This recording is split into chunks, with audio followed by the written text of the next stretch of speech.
In a quiet little town, where colours danced under the golden sun, there lived a boy named Max. He loved to draw more than anything in the world. His room was filled with sketches of animals, castles, and faraway lands. But no matter how much he practiced, his drawings always felt ordinary. One day, as he was tidying up his art supplies, something unusual happened. Deep inside his old paint box, Max found a paintbrush he had never seen before. It had a smooth, wooden handle, and its bristles shimmered as if dipped in stardust. As soon as he touched it, a warm tingle spread through his fingers.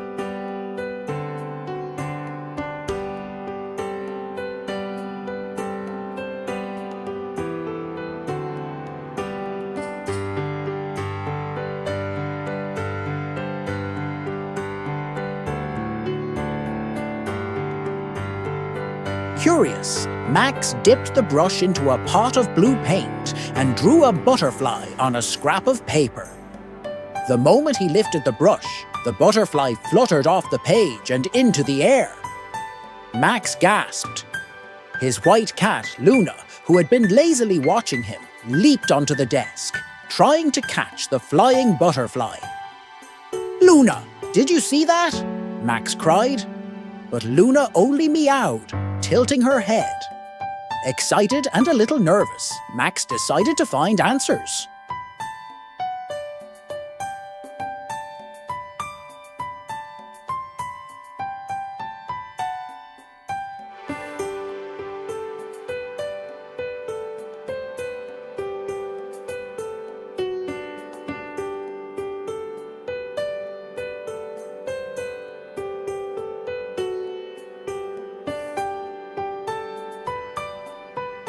He rushed through town, clutching the magic paintbrush tightly.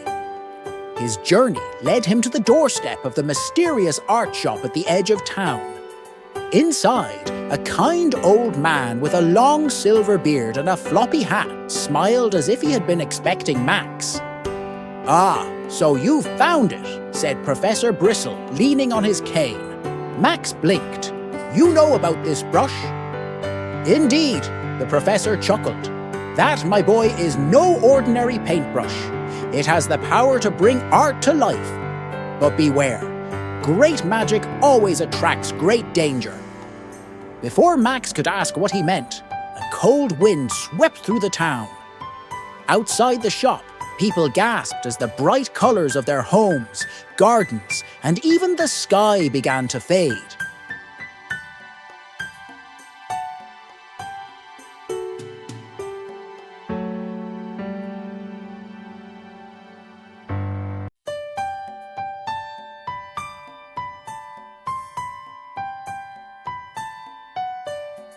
Flowers wilted into grey, and the blue sky turned pale and lifeless.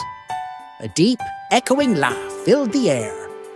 From the rooftops, a figure wrapped in a swirling black cloak watched the town with glowing red eyes.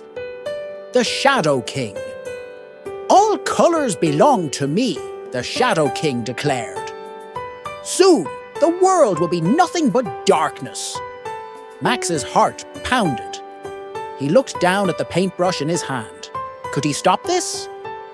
"You must restore the colours, Max," Professor Bristle urged. "The brush chose you for a reason." Determined, Max set off on a journey with Luna, trotting beside him.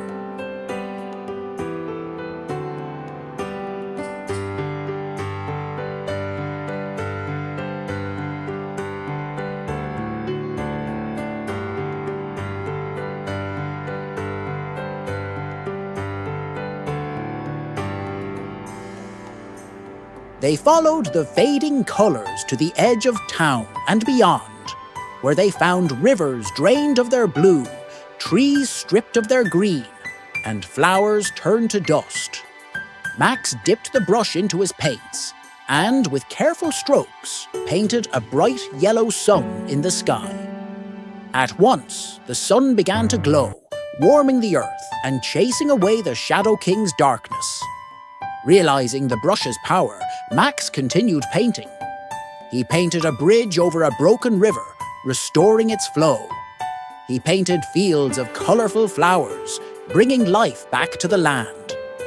But soon, he reached the Shadow King's dark castle, where the last colours of the world were locked away. Inside, swirling black mist filled the air, and the Shadow King stood waiting.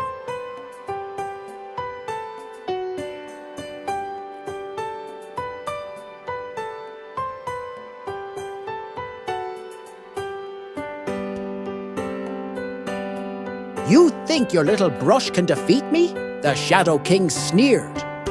Max took a deep breath. Colours belong to everyone. With a furious cry, the Shadow King hurled waves of darkness at Max. But Max was ready. He painted a shield of rainbow light, blocking the attack. The castle trembled as light clashed with darkness. "Luna, now!" Max called. Luna leaped onto a pedestal, knocking over a golden paint jar. A burst of colour erupted, flooding the castle with light.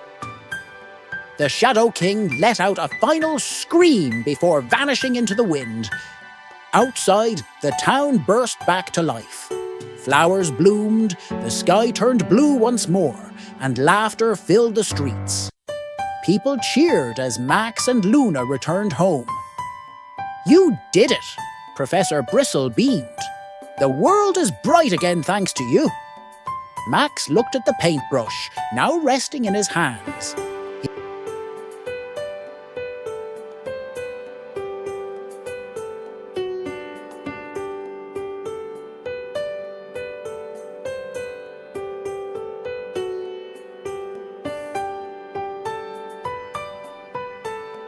He smiled.